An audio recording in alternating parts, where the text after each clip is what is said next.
saya Tri Amel Islami dan rekan saya Sisi Setiawati. Di sini kami akan membahas 4 sumber hukum Islam. Yang pertama, Al-Quran. Al-Quran adalah kitab suci umat Islam yang mulia.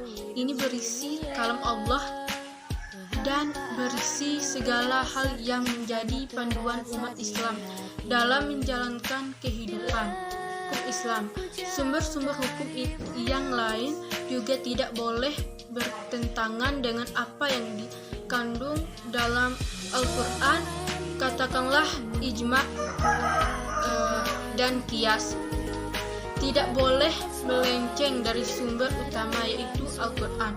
Walaupun Al-Quran menjadi sumber hukum pertama dan utama, tetapi pembahasan di Al-Quran yang terkait dengan hukum suatu ibadah atau muamalah masih dibahas di Al-Quran.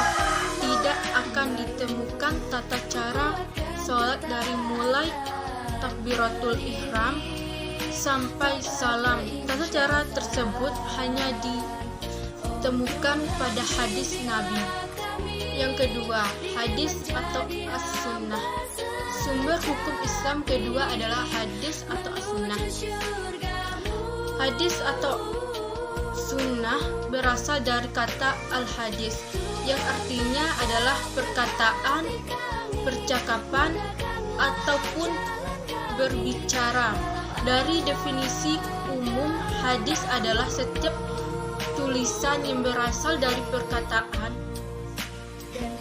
ataupun percakapan Rasulullah Muhammad SAW, termasuk dalam perbuatan sahabat yang didiamkan, maka itu juga bisa tergolong ke dalam sunnah.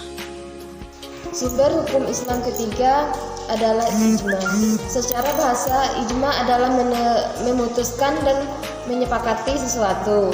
Secara istilah, ijma adalah kesempatan seluruh ulama mujtahid yang dilakukan setelah zaman Rasulullah untuk menentukan solusi dari sebuah masalah dalam perkara agama. Salah satu contoh ijma adalah berkaitan dengan bunga bank. Sumber hukum Islam yang keempat adalah qiyas. Sumber hukum Islam yang satu ini secara sederhana dapat diartikan sebagai sebuah analogi. Contohnya seperti perkara pelanggaran minuman keras. Di dalam Al-Quran, Allah berfirman kepada Al-Quran surah Al-Baqarah ayat 219, yang artinya mereka bertanya kepadamu tentang kamar dan judi.